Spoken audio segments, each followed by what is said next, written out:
अमित जी, एक चीज देखी गई है पिछले कुछ सालों में कि ये एक फ्रीबीज की राजनीति चालू हुई है। आप लोगों ने उसके अगेंस्ट मतलब बहुत जोरों से बोला भी है, मोदी जी ने भी कहा है, उसको रेवड़ी की राजनीति बताया है। मगर नई पार्टियां आती हैं और जो है ऐलान करना शुरू कर देती हैं, इलेक्ट्रिसिटी मुफ्त, हेल्थ केयर मुफ्त, एजुकेशन मुफ्त, 1000 रुपये यहाँ देंगे, 3000 रुपये वहाँ देंगे। इस तरह की राजनीति के बारे में आप क्या कहना चाहेंगे? देखिए, गुजरात है, यहाँ एनालिसिस करने वाले लोग हैं, पढ़ने वाले लोग हैं, समझने वाले लोग हैं और सोच समझकर एनालिसिस कर गुजरात की जनता फैसला लेती है।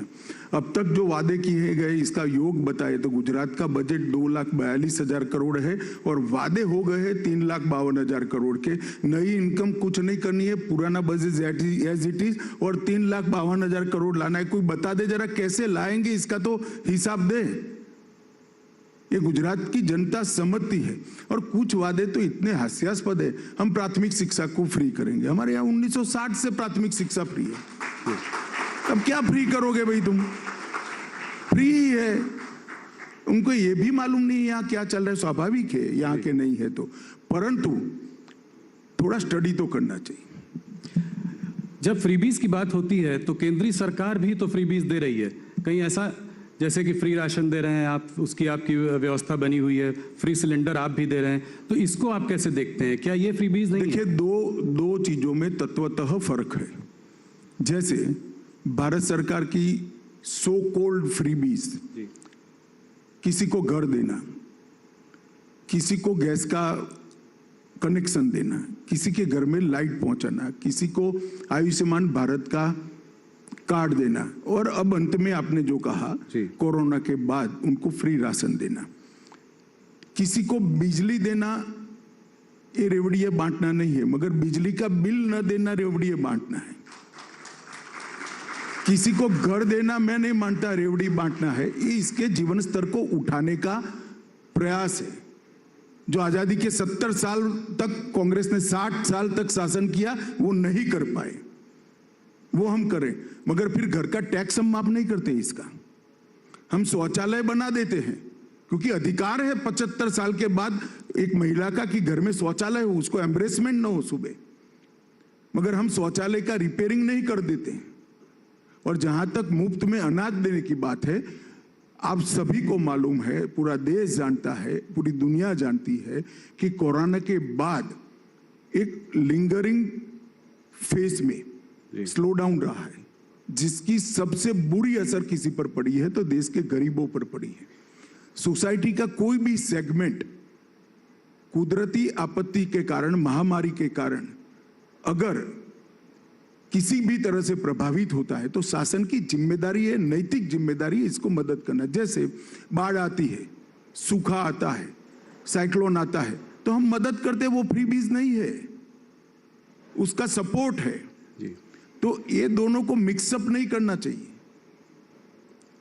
वोट के लिए रेवड़िया बांटना अलग बात है और किसी का जीवन स्तर ऊपर उठाने के लिए एक बार उसको मदद कर इसको अच्छे जीवन जीने का इंफ्रास्ट्रक्चर देना अलग बात है। दोनों कोई बीच में मूलतः अंतर है और मैं मानता हूं देश की जनता इसको जानती है।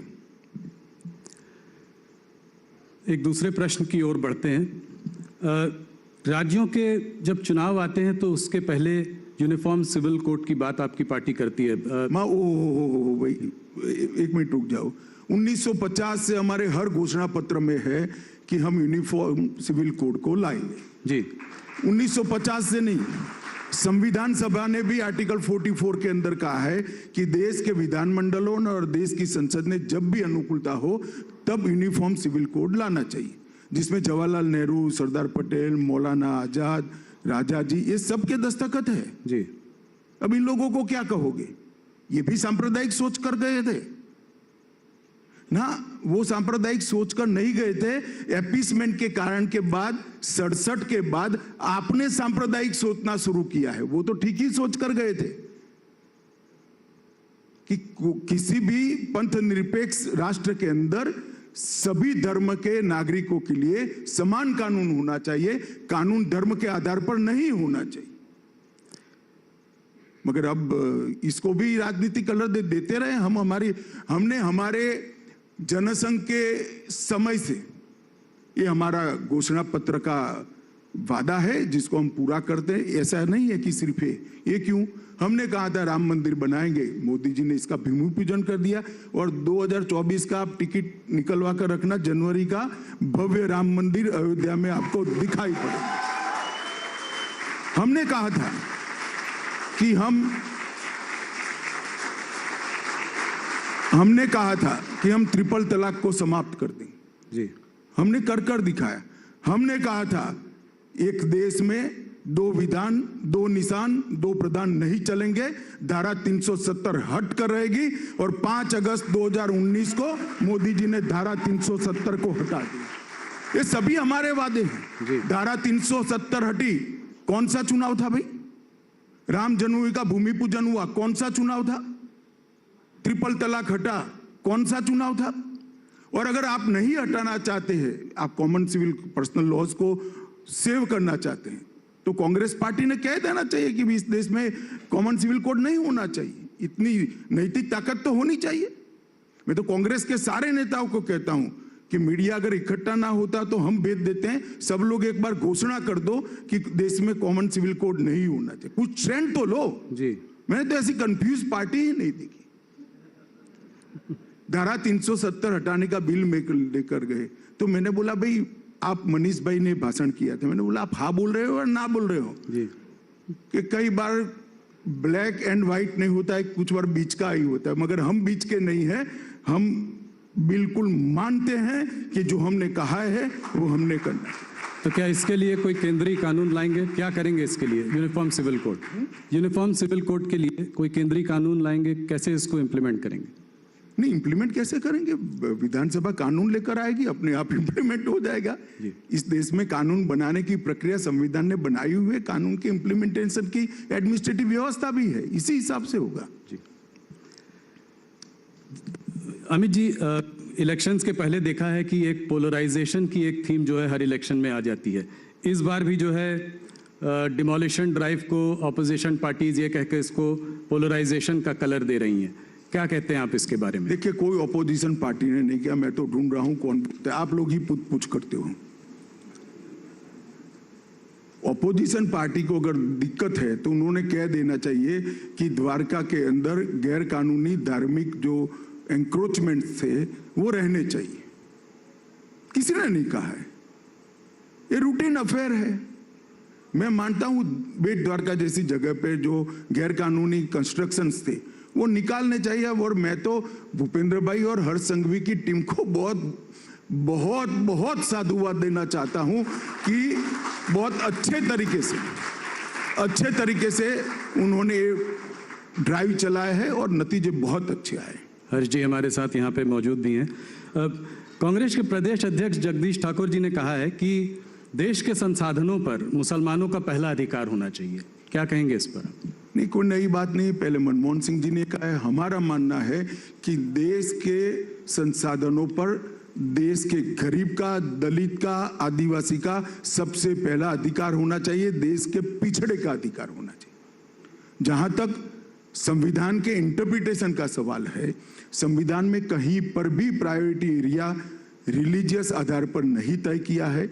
संविधान ने प्रायोरिटी एरिया पिछड़ेपन के आधार पर, इकोनॉमिक बैकवर्ड्स के आधार पर और दलित और ट्राइबल के और पिछड़ा वर्ग के लिए किया है। और भारतीय जनता पार्टी मानती भी है, करती भी है।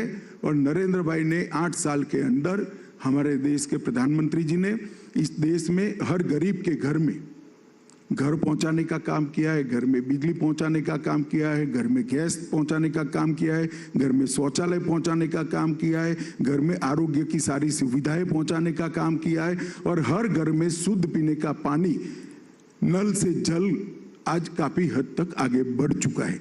इसके साथ साथ जब कोरोना का संकट आया, 80 करोड़ लोगों के घर के अंदर प्रति माह प्रति व्यक्ति 5 किलो राशन पहुंचाने का भी काम किया है। हम स्पष्ट रूप से मानते हैं कि देश के संसाधनों पर धर्म की मान्यता के आधार पर किसी का अधिकार नहीं होना चाहिए। देश के संसाधनों पर इस देश के दलित, आदिवासी, पिछड़े और गरीब का अधिकार होना चाहिए, चाहे वो किसी भी धर्म के हो, हिंदू हो, मुस्लिम हो, क्रिश्चियन हो, कोई भी हो, इसका अधिकार होना चाहिए, मगर गरीब का अधिकार होना चाहिए। अमित जी, कांग्रेस के मैनिफेस्टो में एक इंटरेस्टिंग बात कही है। उन्होंने ये कहा है कि अगर वो पार्टी पावर में आई तो नरेंद्र मोदी स्टेडियम का नाम बदलकर सरदार पटेल स्टेडियम करेंगे। इसके बारे में आपके क्या विचार है? मैं तो धन्यवादी हूँ, आपने सवाल पूछ लिया। मैं अखबार में देख रहा था